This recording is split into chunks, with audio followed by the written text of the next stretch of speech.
My name is Clara, and I am an art restorer, or at least, I was. My job was to bring the dead back to life, not people, of course, but their images. With a solvent-soaked cotton swab, I would remove decades of yellowed varnish and grime, and reveal the glint in the eyes of a countess who died 300 years ago. With a brush as fine as a strand of hair, I would fill the cracks in the face of an 18th century merchant, restoring his dignity. I spent my days in silence, in a mute dialogue with ghosts of ink and oil. I loved my job. The problem is that my job didn't love me back. The truth is, the world doesn't have much room for a purist. I refused to work on cheap prints, on museum copies. I wanted the original canvas, the master's brushstroke, and that kind of work is rare and poorly paid most of the time. I lived in a tiny apartment that smelled of turpentine and overdue bills. My passion was bankrupting me.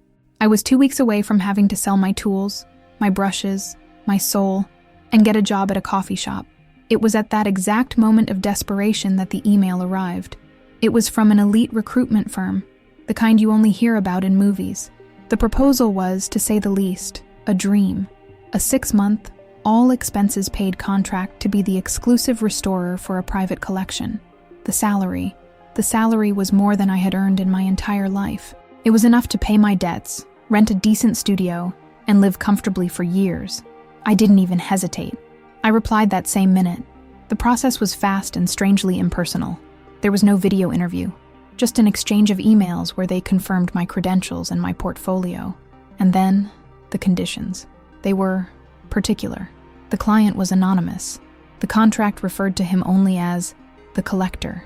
The estate was in a remote, undisclosed location. I would have to live there, in a guest room, for the entire contract. The strangest rule was about the work schedule. I could only work at night, from 10 p.m. to 6 a.m. The gallery, they explained, had a light and humidity control system that was optimized during the night. During the day, I was to remain in my room or the designated gardens. I was forbidden from exploring the house. And the final rule? I would never meet the collector. All communication would be through his personal assistant. It was bizarre, but the image of my overdue bills was even more bizarre. I accepted. A week later, a black luxury car with tinted windows pulled up in front of my building. The driver, a large man who didn't say a word, took my bags and opened the door for me. The journey lasted for hours, climbing up winding, mountainous roads until civilization disappeared. We arrived at immense wrought iron gates that opened onto an estate that looked like a piece of old Europe, transplanted into the middle of nowhere. The mansion was a dark stone construction, with towers and slate roofs, covered in ivy. It looked like a castle from a dark fairy tale. I was greeted at the door by a tall, thin woman with black hair pulled into a bun so tight it looked painful. She was the assistant. She introduced herself as Mrs. Vinter. Her voice was low and emotionless. She showed me to my room, which was more luxurious than any hotel I'd ever dreamed of staying in. Then, she took me to the gallery, and when she opened the double oak doors, I lost my breath. The place was immense. The walls were covered in crimson velvet, and the lighting was perfect, coming from spots in the ceiling that made each painting glow. And the paintings, my God, the paintings. There were dozens, all portraits, most from what appeared to be the Dutch and Flemish Baroque period. They were works that looked like they were by disciples of Rembrandt, of Frans Hals. The quality was museum grade. It was the most impressive private collection I had ever seen. "Your first task will be the portrait of a gentleman," Mrs. Vinter said, pointing to a painting on an easel in the center of the room. "It exhibits fine craquelure on the top layer of varnish. The collector wishes for it to be restored to its original glory." I approached the painting. It was a masterpiece. A middle-aged man with an imposing mustache and a lace collar stared back at me with an expression of severe melancholy. The technique was flawless, but there was something strange in all the portraits. The eyes. The artist had managed to capture a realism in the eyes that was almost photographic. It was more than ink and oil. There seemed to be a depth there, a consciousness that made me a little uncomfortable. They looked vigilant. That night, at 10 o'clock sharp, I began. The gallery was completely silent. It was just me, the smell of my solvents, and the eyes of dozens of dead strangers watching me from the walls. I felt at home. I put on my headphones, some soft classical music, and lost myself in the work. The restoration process is a meditation. It is slow, millimeter by millimeter work. With a tiny cotton swab, I began to remove the old varnish from a dark corner of the painting's background. The grime of centuries began to yield, revealing the original color, a deep, velvety black. The hours flew by. I was in a trance, happy. For the first time in years, I was doing what I was born to do, at the highest level. It was a dream. When the clock struck 6 a.m, I stopped. I cleaned my tools, covered the painting with a linen cloth as instructed, and prepared to leave. I turned off my small work lamp, and the gallery was plunged into the low, golden ambient light. I was at the door, about to close it, when I cast one last look at the room, a look of pure satisfaction, and that's when it happened. Or I think it happened. My attention was drawn to a painting on the opposite wall. It was the portrait of a young woman in a blue silk dress with pearls in her hair. I wasn't working on it. It was about 60 feet away, and I had the distinct, unmistakable, chilling feeling that her head, which had previously been turned slightly to the left, looking out of the frame, was now turned a little more forward, looking directly at me. I blinked. My heart leaped. I shook my head. Impossible. It was exhaustion. 8 hours of focused work, the artificial light, the solitude. My mind was playing tricks on me. I looked again. The woman's head was exactly where it should be, turned to the left. It was just my imagination. Of course it was. I closed the door, my heart still beating a little fast. "You need to sleep, Clara," I whispered to myself. But as I walked down the silent corridor back to my room, I couldn't get the image out of my head. The eyes of the woman in the painting, and the feeling that, for a brief instant, they weren't looking at some distant point in time. They were looking at me. I slept little and poorly. The guest room, which had once seemed the height of luxury, now felt more like a gilded cage. Every shadow in the corner of the room seemed to take the shape of the woman in the blue painting. Every creak of the old house's wood was, in my fertile imagination, the sound of a footstep in the hall. I woke up with my heart racing. The image of her eyes burned into my mind. I spent the day trying to convince myself of my own madness, fatigue, stress, suggestion. I found dozens of logical, comforting explanations. Art restorers spend so much time looking at an image that sometimes the brain fills in the gaps, creates movement where there is none. It's a known phenomenon. It happens. I repeated this to myself like a mantra, as I drank strong coffee, looking out at the perfectly manicured garden outside my window. A silent, still garden. A safe garden. When night fell and the clock struck 10, I took a deep breath and walked to the gallery. I felt like a child afraid of the dark, forcing herself to appear brave. "It's just paint and canvas, Clara," I told myself. "Ghosts of people long dead. They can't hurt you." The oak doors opened with a low creak. The gallery was as I had left it, silent, lit by that warm golden light that seemed to cast long, deep shadows. My first act, before even going to my easel, was to walk directly to the painting of the woman in blue. I stood before her, my heart beating a little harder. Her face was turned to the left, exactly as it should be. Her expression was one of vague melancholy, her thin lips almost forming a pout. Her eyes, a deep brown, gazed at some point outside the frame, lost in a centuries-old thought. There was nothing wrong, nothing out of place. I let out a sigh of relief I didn't know I was holding. I had imagined it all. The exhaustion was real, the solitude of this place was real, and my mind apparently was not reliable. With a new sense of professionalism, I went to my workstation. The portrait of a gentleman awaited me, covered by the linen cloth. I uncovered it. The stern man, with his mustache and starched collar, remained the same. I felt like a fool. I turned on my classical music, a little louder this time, as if to fill the heavy silence of the room, and I dove into my work. I prepared my cleaning solution, a mixture I learned from my old master, gentle enough not to harm the paint, but strong enough to dissolve the grime of time. With a cotton swab rolled onto the tip of a wooden stick, I continued my work on the upper left corner of the painting. It's a magical process. As I moved the swab in patient circular motions, the yellowed, cracked varnish dissolved, revealing the colors as they were the day the artist applied them. The black of the background became deeper, richer. The subtle brushstrokes that formed the man's shadow became visible. I was, literally, cleaning the windows of time. For an hour or two, all was peaceful. I was in my element, the music in my ears, the total concentration on the square inch of canvas before me. The rest of the world, with its debts and haunted paintings, disappeared. That's when I heard it, or rather I felt it.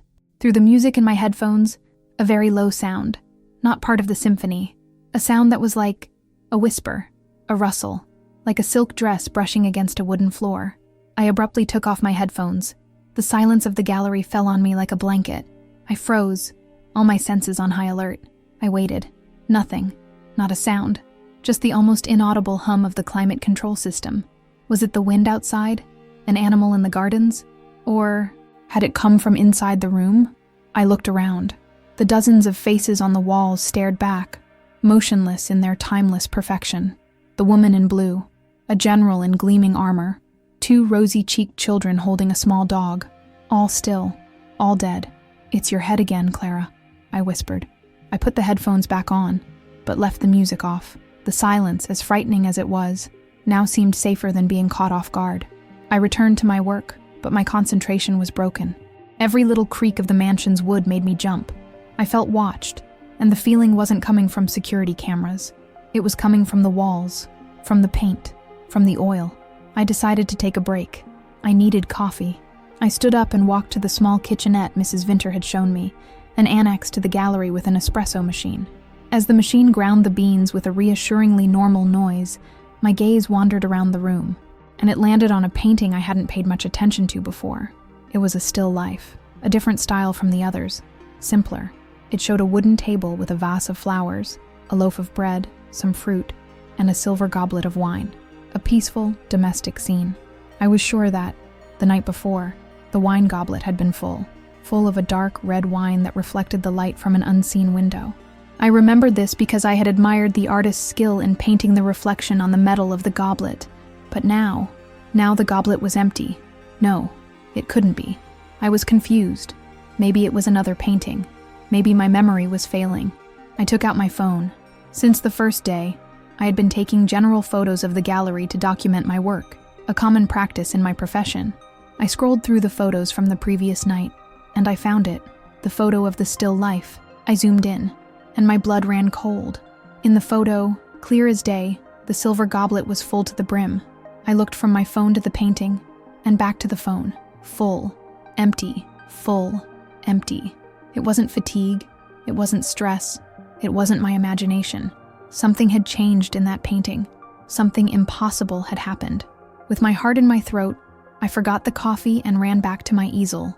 I looked at the portrait of a gentleman. He seemed the same stern expression, the same melancholy eyes. But was he? I moved closer. His expression, didn't it seem a little less melancholy and a little more irritated? As if he were impatient with my delay, with my incompetence in cleaning him quickly enough. I shook my head. No, this was too much. I was projecting. I was seeing things. The wine goblet, okay? That was inexplicable. But a man's expression? That was subjective. It was my own anxiety reflecting off the paint. I had to get a grip. I had to finish the night. I picked up my tools again, my hand trembling slightly. I tried to focus. But now, the work that was once a meditation had become torture. Every brushstroke felt like an act of desecration. I was no longer cleaning a work of art. I was poking at something that should be left alone. The silence was no longer empty. It was an expectant silence. A silence that was waiting for me to turn my back. The hours dragged on. Finally, the clock struck 6. I had never been so relieved to stop working. I packed up my things with a haste that bordered on sloppy. I covered the impatient gentleman with his cloth. I just wanted to get out of there. Out into the sunlight. Into the real world. I was putting a bottle of solvent in my case, which was on the floor next to the easel. I bent down to get it, and accidentally, the bottle slipped from my hand and rolled under the easel. Damn it, I muttered. I knelt down, contorting myself to reach the bottle in the dark under the wooden frame. My hand finally found it, and as I was getting up, still on my knees, my head was at a low angle. My gaze naturally rose from the base of the easel to the painting on it, and it was at that angle, from that position, that I saw it. The eyes of the gentleman in the portrait were no longer looking forward, at a fixed point in space. They were turned downward, unequivocally and directly downward. They were looking at me, kneeling on the floor. It wasn't an illusion. It wasn't a trick of the light, the pupil, the glint on the cornea, the direction of the gaze. It was all focused on me. There was intelligence there. There was consciousness. And there was contempt. A scream got caught in my throat. I scrambled backward, knocking over my case, the sound echoing through the silent gallery. I got to my feet, staggering, my eyes fixed on the painting. And just as quickly as it happened, his eyes returned to their original position, looking forward, stern, melancholy, motionless. But I had seen it. I knew what I had seen, and the terror that washed over me was unlike anything I had ever felt. It wasn't the fear of a ghost or a burglar. It was the fear of the impossible, the fear that the fundamental laws of the universe, the laws that say paint on a canvas does not move, were not valid in that place. It wasn't my imagination. And somehow I knew, with a certainty that chilled my soul, they knew I was there. The daylight had never seemed so precious. After that second night, after what I saw, the sun wasn't just light, it was a sanctuary. I spent the entire day in my room, the curtains wide open, letting the light flood every corner, as if it could burn the images of the previous night from my retina. But it was no use. Every time I closed my eyes, I saw the face of the gentleman in the painting. I saw his eyes moving down, staring at me with that cold, ancient intelligence. I didn't sleep a wink. How could I? Sleep seemed like a doorway to the same terror. I sat on the edge of the bed, hugging my knees, and for the first time, I seriously considered the idea of running away, packing my bags, walking down the endless road and trying my luck. But reality was a heavy anchor. The contract, the $1 million penalty, the remote location, Mrs. Vinter. They would find me. And what would they do to me? The question was more frightening than any painting. There was no escape. At least, not yet. If I was trapped in a cage, I first needed to understand the nature of my jailer. And the nature of the cage itself. The fear was still there, a cold knot in my stomach. But it was being pushed aside by another, equally powerful emotion, the need to know. That night, I didn't go to the gallery as a restorer. I went as an investigator. My plan was no longer to work. It was to observe. At 10 o'clock, I entered the gallery. The silence felt different now. It wasn't an empty silence. It was a silence full of restrained presences. I felt the gazes of every portrait on me, even though I knew that if I looked directly, they would be perfectly still. It was a game of cat and mouse, and I didn't know who the cat was. I went to my workstation as usual. I uncovered the portrait of a gentleman and arranged my tools, all to keep up appearances. But instead of starting to work, I took out my phone. Discreetly, I positioned it in a corner of my desk, propped up on a book, with the camera on and recording. The lens was pointed at the painting of the woman in blue, across the room. If she moved again, I would have proof that might only serve to confirm my own sanity, but it was a start. With that done, I pretended to work. I took a dry brush and began to pass it gently over the surface of the gentleman's painting, a repetitive, meaningless motion. My ears, however, were attuned to every tiny sound. My eyes, every few seconds, darted to the other paintings, looking for any anomaly. The first few hours were a test of nerves. Nothing happened. The silence was absolute. The paintings were just paintings. I started to feel like an idiot again, a paranoid fool. Maybe I'd had a breakdown, a stress-induced hallucination. But then, I heard it again, the rustle of silk, clearer this time. I looked in the direction of the sound, the painting of the woman in blue. She was still motionless, but next to her was a portrait of an old man, a judge with a white wig and a black robe, and his hand, which had been resting on a law book, seemed to be clenched. The fingers, once relaxed, now seemed tense, gripping the book's cover tightly. I grabbed my phone, stopped the recording, and went to the photo gallery. I compared the live image with the photo I had taken on the first night. There was no doubt. The position of the fingers had changed. It was a minimal, almost imperceptible alteration, but it was there. My heart raced. They moved. It was real, but it was so subtle. Why? Was it a game? Were they mocking me, or could they not move more than that? Were they like prisoners in their own painted bodies, capable only of small spasms of life? The idea that they were trapped was, somehow, both sadder and more terrifying. I wasn't being haunted. I was witnessing a silent, centuries-long torture. I understood that restoring the paintings wouldn't give me answers. I needed to understand who collected them.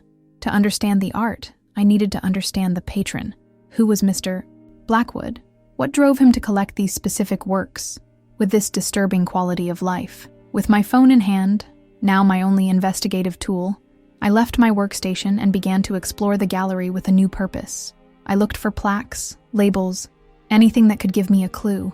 And then, in a dark corner of the immense room, hidden behind a heavy velvet curtain, I found another door, a smaller door, that didn't seem to lead out, but deeper into the house's structure. It had no electronic lock, just an old brass doorknob. My gut told me this was it. If Mr. Blackwood had an office or a library connected to his collection, this would be it. With a trembling hand, I turned the knob. It opened.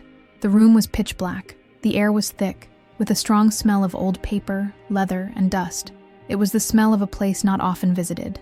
I turned on my phone's flashlight, and the light revealed a library, the collector's private study. It was the opposite of the gallery. The gallery was a stage, perfectly lit and curated. This room was a nest, chaotic, personal. There were stacks of books on the floor, on tables, on chairs. The walls were lined with floor-to-ceiling shelves, overflowing with ancient volumes. There were old maps tacked to the walls, and globes on wooden stands. I started to look at the book titles, and that's when the real puzzle began to take shape.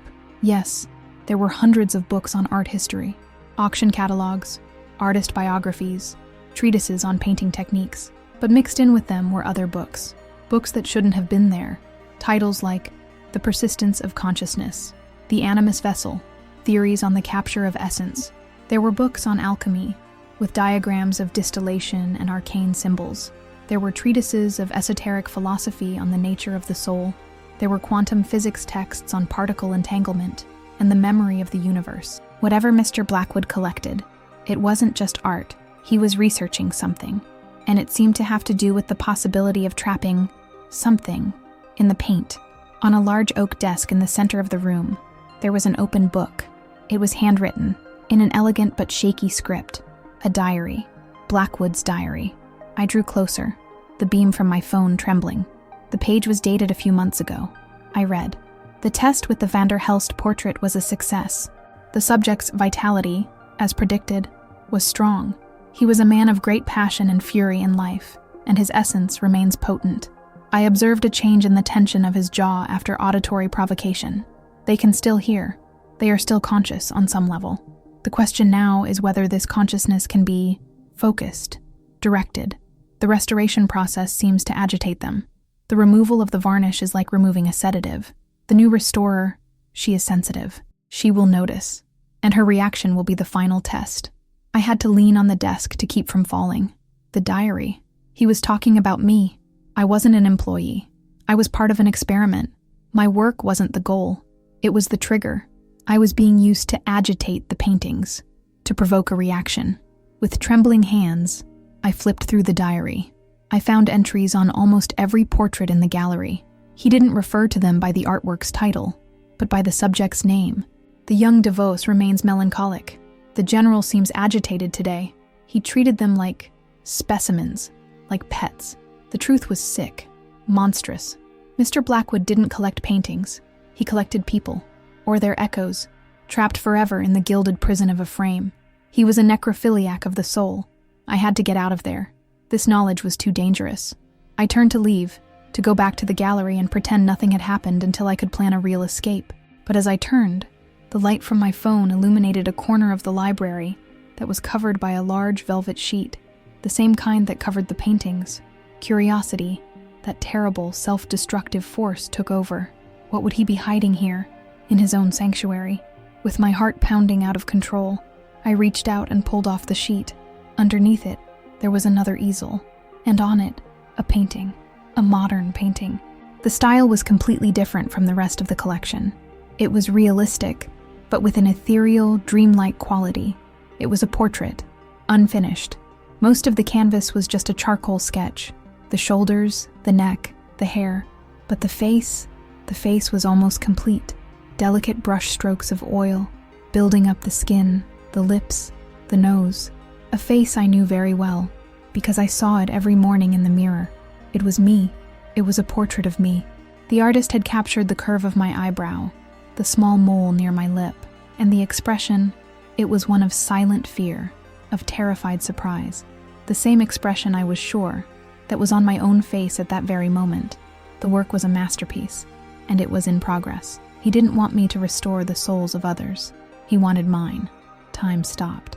The air in the library grew thin, hard to breathe. Before me, on the easel, was my own face, immortalized in oil, the expression of terror captured with a precision only a master could achieve. A master who, somehow, had seen my soul. The words echoed in my head, a death sentence disguised as a work of art. He didn't want me to restore the souls of others. He wanted mine. The first instinct was an electric jolt of denial. No, it's a mistake, a coincidence. It's a portrait of someone else, a woman who looks like me, a doppelganger from a past century. But I knew it was a lie. The mole near my lip, the exact way my hair falls across my forehead, the color of my eyes. It was me, and the work was recent. I could smell the faint scent of fresh linseed oil in the air. This had been painted a few days ago, or hours. An overwhelming panic seized me. I wasn't an employee. I was the next piece in the collection. My restoration of the other paintings wasn't a job. It was a preparation, a lure, a ritual to attune me to the energy of this place, to make me a worthy vessel to be added to Mr. Blackwood's shelf of souls. I turned and ran to the library door, the only exit I knew. I turned the brass knob. Locked. I turned it again, harder, slamming my shoulder against the door. Nothing. It wouldn't budge. It was locked from the outside. The trap had sprung. I was caught, trapped in the office of my own hunter. "Help!" I screamed, my voice muffled by the solid wood and the thousands of books lining the walls. "Open the door!" The only answer was silence, a silence that now seemed to mock me. I ran around the room, looking for another way out. A window? There were no windows. The place was a vault of profane knowledge, buried in the heart of the house. I was completely, hopelessly, cornered. Desperate, I went back to Blackwood's desk, looking for anything. A heavy object to break down the door, a phone, anything. My eyes fell again on his diary. With shaking hands, I picked it up, searching for the last entry, and I found it. It was dated that very night. The handwriting was more unstable than ever. The final specimen has arrived. Clara, perfect, an artist's soul, full of passion and sensitivity. Her presence in the gallery is already causing ripples in the collection. The general is more restless than ever. The young DeVoe seems curious. The restoration process is working as predicted. It is tuning her resonance. Soon she will be ready. The artist is eager to begin. My own time is running out. The body fails. But the project must be completed. Immortality has a price, and she will be my masterpiece, the final specimen. The artist. He wasn't the painter. There was someone else. Another prisoner in this castle of horrors. And then, the environment around me began to change. I don't know how to explain it. It wasn't a sound. It was a change in the air pressure, a low hum that seemed to vibrate in my bones. And the whispers I had heard before in the gallery were now here, in my head. They were clearer, fragments of voices, men, women, children, words in Dutch, French, archaic English, and one word I understood, repeated by several overlapping voices, like a ghostly echo. Run. They were warning me. The souls in the paintings. They knew. Suddenly, I heard a metallic click. The library door unlocked. Without thinking, I ran to it and pulled it open. The hallway was empty. It was my chance. I didn't run to my room. I ran for the exit, for the front door. I tore through the mansion's corridors like a frightened animal, the sound of my own ragged breath echoing off the walls. I passed the entrance to the main gallery, and against my better judgment, I stopped for an instant and looked inside. What I saw made my blood freeze. They were moving. It was no longer subtle. It was no longer a trick of the light. The woman in the blue dress had both hands pressed against the surface of the canvas, as if trapped behind glass, her face twisted in a silent scream. The general had his sword drawn, his arm raised, ready to strike. The judge was pointing an accusatory finger directly at me. They weren't threatening. They were desperate. They didn't want to hurt me. They were trying to tell me to do what they could not, flee. Their warning gave me a new wind. I turned and continued my desperate race. The front door was 60 feet away, 30, 15. I reached for the giant doorknob, and the door opened, but not outward, inward. Standing in the threshold blocking my path was Mrs. Vinter. The mask of professionalism had completely vanished from her face. Her expression was now one of predatory coldness, a cruel satisfaction, and she wasn't alone. Behind her, 2 tall men in identical black suits emerged from the darkness of the night. Security. Or guardians. "I believe you're lost, Clara," Mrs. Vinter said, her voice still low, but now laden with a threat that paralyzed me. "Your place of work is the gallery." I took a step back, and another. My heart sank. There was no way out. What do you want from me?" I stammered, though I already knew the answer. "The collector greatly admires your work," she said, taking a step into the house, forcing me to retreat. "He admires your passion, your vitality. He believes a true artist should not just restore art. They should become art.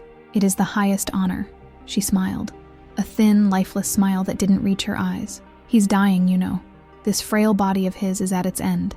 And this project, this collection, is his life, literally. Each soul captured on canvas feeds his own. But the energy dissipates. The collection needs a new catalyst, a new anchor, a final masterpiece to seal the circle and ensure his consciousness persists." I kept backing away, until my back hit the cold wall of the entryway. I was cornered. The 2 men in black moved to my sides, blocking any escape route. And then, from the darkness of the gallery, 2 other figures emerged. One was a pale, thin man with a frightened look, wearing a paint-stained artist's smock. He was holding a palette and brushes. The artist. He looked at me with a deep sadness, as if apologizing with his eyes. He was as much a prisoner as I was. And the other figure was Mr. Blackwood himself. He was in a wheelchair that looked more like a throne of medical technology. Transparent tubes ran from his arms and neck, connected to fluid bags and monitors that blinked slowly on the side of the chair.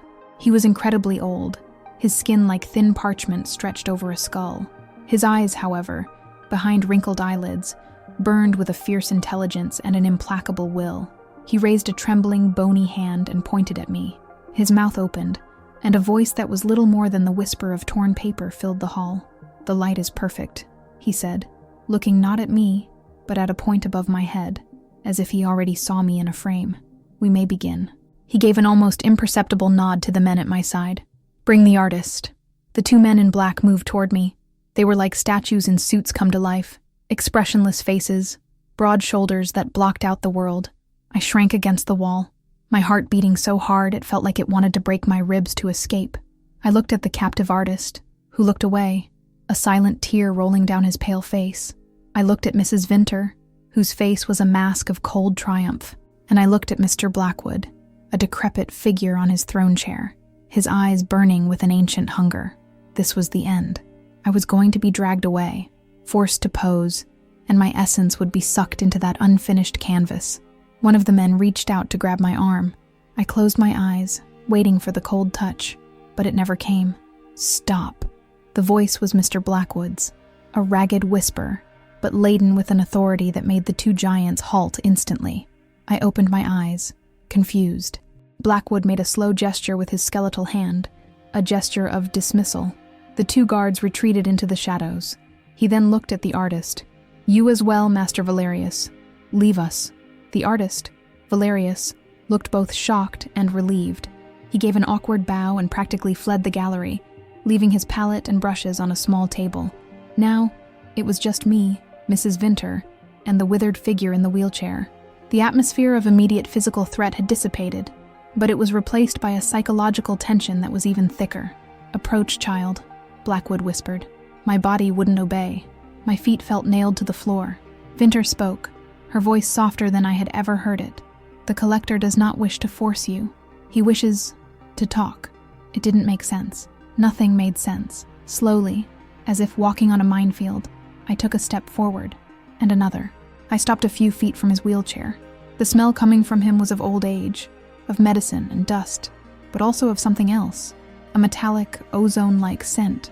"You passed the test," Blackwood said, a faint, ghostly smile touching his paper-thin lips. "Test?" I managed to say, my voice hoarse. "Each of my restorers goes through it," he explained. "Most notice nothing. They do their job, take their money and leave. They are competent technicians but blind. Others, the more sensitive ones, notice. They feel. They get scared. They flee at the first opportunity. They are weak." He paused to take a difficult, wheezing breath. "But you were different. You felt. You were afraid. But you didn't run. You investigated. You broke the rules. You had the audacity to enter my sanctuary. You didn't just want to work for me. You wanted to understand me. That is what I have been looking for over 50 years. I stared at him, confusion clouding my terror.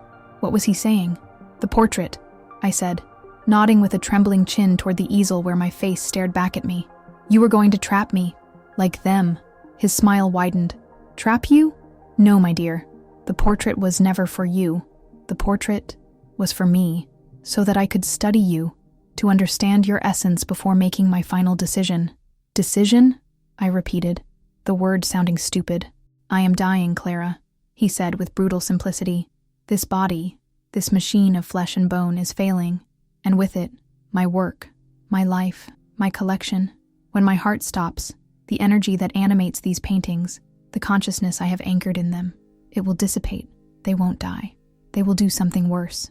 They will sleep, a dreamless sleep, a gray limbo for all eternity, a museum of comatose souls. He looked around, at the faces on the walls, and for the first time, I saw an emotion in his eyes that wasn't hunger or power. It was affection, a possessive, sick affection, but affection nonetheless. They are my family, my posterity, and I cannot abandon them, he continued. For decades I have searched for an heir, not of blood, but of spirit, someone who would not just own the collection, but understand it, who would feel it as I do, someone with your sensitivity, with your courage. The world seemed to tilt beneath my feet. The plot twist wasn't that I was going to die. It was something infinitely more complex and terrible. I do not want your soul for my collection, Clara, said Mr. Blackwood, his voice gaining an unexpected strength. I want your soul to care for my collection. He held out a trembling hand. Mrs. Vinter promptly placed a heavy, leather-bound document in it. I offer you everything, he said. This house, the technology, the fortune that sustains it, and the most sacred of responsibilities. I offer you the position of collector, the guardian. You will be the heir to everything, with a single condition, that you preserve the life that exists within these walls, that you care for them, that you agitate them, as you have done, that you do not let them sleep. I stood in shocked silence. The offer was so monumental, so absurd, my brain refused to accept it as real. Me, the bankrupt restorer, heir to an empire of captive souls? And what is the alternative? I asked, my mind spinning. The alternative is your freedom, he answered. If you refuse, Mrs. Vinter will escort you to the door. A sum of money that will make you rich for the rest of your life will be deposited into your account. You will be free to go, with the memory of all you have seen.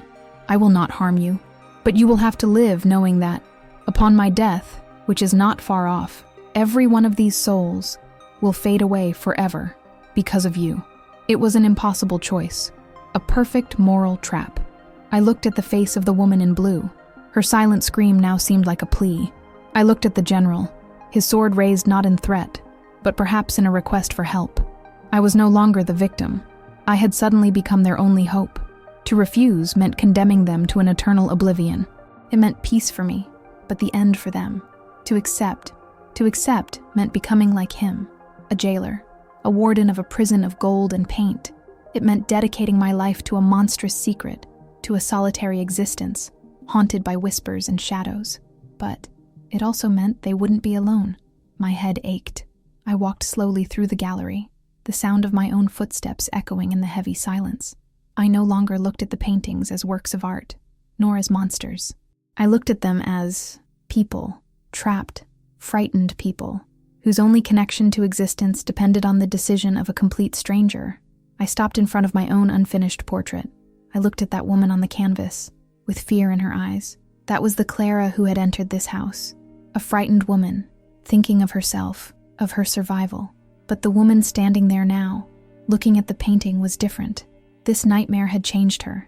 I turned, not to Blackwood, but to the painting of the woman in blue, the first one that had moved, the first one that had called me into this mystery. I approached her, ignoring the presence of Blackwood and Vinter. I raised my hand, and, with a gentleness I normally reserved for my most sensitive work, I touched the surface of the canvas. The oil was cool and smooth beneath my fingertips. I could almost feel the vibration of the life contained within. What? I asked, my voice low, speaking more to the woman in the painting than to the man in the wheelchair. What happens to them if I accept? My chin trembled, but I kept my gaze fixed on the woman in blue in the painting. I was no longer talking to the dying man in front of me, but to the trapped souls all around me. My question, what happens to them if I accept, hung in the gallery air, heavy with the weight of centuries of silence. Mr. Blackwood took a deep, ragged breath. They live, he whispered. Not as we live, of course. They live in a loop of memories, emotions, sensations, the essence of what they were, distilled and preserved. Your role, as the collector, would be that of a minor deity. You would keep them alive with your attention, your energy. You would be their son, and occasionally, you would bring a new friend into the neighborhood, so they don't get so lonely. A new friend. It was the most poetic and sickest way I'd ever heard to say a new captured soul. And if, I said, my voice still low, if I wanted to do more than just keep them here? If I wanted to free them?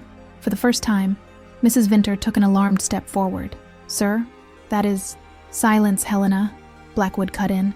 He stared at me, and his old eyes seemed to shine with a new interest. Free them. The final restoration. It is a theory, a dangerous possibility. It would require a knowledge of pigments and solvents that borders on alchemy, a process that could erase the work of art forever in an attempt to release the essence. I never dared. Why free an angel if the process might destroy heaven? He smiled, a stretching of skin over bone. But the possibility, yes, the possibility exists. And all my knowledge, all my research would be yours. What you would do with it would be your prerogative. As the new collector, there it was. The final piece, the temptation within the temptation. He wasn't just offering me a golden cage. He was offering me the key, even if the door might lead to an abyss. I stepped away from the painting of the woman in blue. I walked slowly through the center of the gallery, feeling dozens of pairs of eyes following me from their frames. I stopped in front of Mr. Blackwood. I looked at his frail figure, a man who defied death and nature, only to become a prisoner of his own collection. A restorer is not a jailer, I said, my voice clear and firm. A restorer frees the beauty that is trapped. He stared at me, trying to decipher my words. I turned and looked at my own unfinished portrait, at that frightened woman on the canvas, and I made my decision. Sudden transition. Time passed. The winter snow covered the estate in a blanket of silence, and then melted away, giving way to the green of spring. Mr. Blackwood was gone. His death was as silent as his life, a final exhale in the middle of the night. Mrs. Vinter, faithful to the end, left the next morning, leaving behind only an envelope on the library desk. Inside it, all the documents, all the passwords, all the keys to the empire, and a single note, "It is yours now." And I stayed. The house no longer felt like a prison. It felt like a monastery, a place of silence, study, and purpose. I spent the following months immersed in Blackwood's diaries, in his books of alchemy and science. I learned his theories, his methods, his secrets, and I communicated with the collection, not with words, but with attention, with respect. The whispers grew calmer, the figures less agitated. They were waiting. Today, a year after the night that changed everything, I am in the gallery. It is impeccable. My unfinished portrait remains on its easel, in the same spot. A constant reminder of the choice I made, a reminder of who I was and who I was becoming. The staff, now my staff, bring a large wooden crate to the center of the room. A new acquisition, just arrived from a secret auction in Geneva. A 17th century portrait by an unknown artist, one Blackwood had coveted for years. I watch the crate, but I don't walk over to it. Instead, I go to my old work table, which remains set up in a corner. It looks different. On it, there are not just the common cleaning solvents. There are dozens of small glass vials, filled with strange colored powders and liquids, rare pigments, ground minerals, essential oils distilled under moonlight. The recipes I found in Blackwood's alchemy books. I pick up a small brush. My hand is steady. The fear has been gone for a long time. Mr. Blackwood asked me to be the guardian of his collection, and I am. But he, in his arrogance, did not understand the nature of a true restorer. We don't just preserve, we heal. He told me that freeing a soul could destroy the art, and he was almost right. What he didn't know, or didn't have the courage to try, is that to free a trapped essence, you don't erase it. You must give it a new place to go, a blank canvas, a new virgin anchor, so the soul can transfer, dilute itself, and finally dissipate in peace. I look at the closed wooden crate, the new painting I have just acquired. Then, I look at the painting of the woman in blue, my silent companion all this time. A good guardian does not keep their treasures locked away forever. They prepare them for their true destiny. My work is not to collect. It is to liberate, and my first final restoration begins today. All right, it's that time. If this story has you hooked, let's do the full ritual. Hit the like button to support the channel, subscribe so you don't miss a beat, and ring that bell to be the first to know what's coming. Your opinion is golden, so drop it in the comments below.